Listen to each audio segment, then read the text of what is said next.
Okay, let me continue now. Now, as I have said kanina, sabi ko i-apply na natin ang type of design, 'no, yung type of design. So, halimbawa unahin natin itong repeated. Ano ba ang ibig sabihin ng repeated? So, galing dito sa design pattern natin, i-duplicate niyo lang 'yan.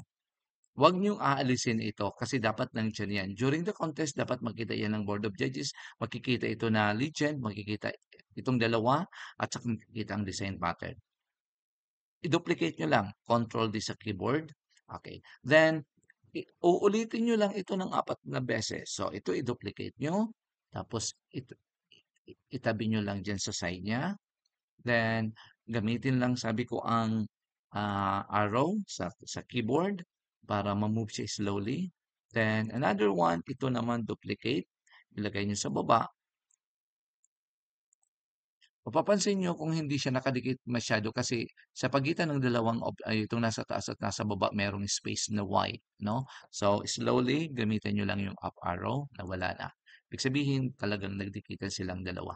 Okay, then another one ay itong dito sa right side. Okay, sige. So, you have that now. Okay.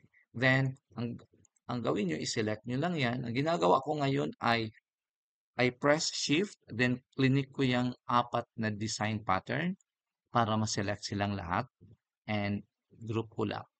So, pagkatapos niyan, punta ka sa shape format, lakihan nyo na lang, gawin nyo na lang 17 by 17 para po ma-cover ang entire, ah, ano yan, entire square. Ito na yon dyan sa ating template. Okay? There we go. Ito na ngayon yung ating, ah, ano yan, repeated design. Okay? Sige. So, repeated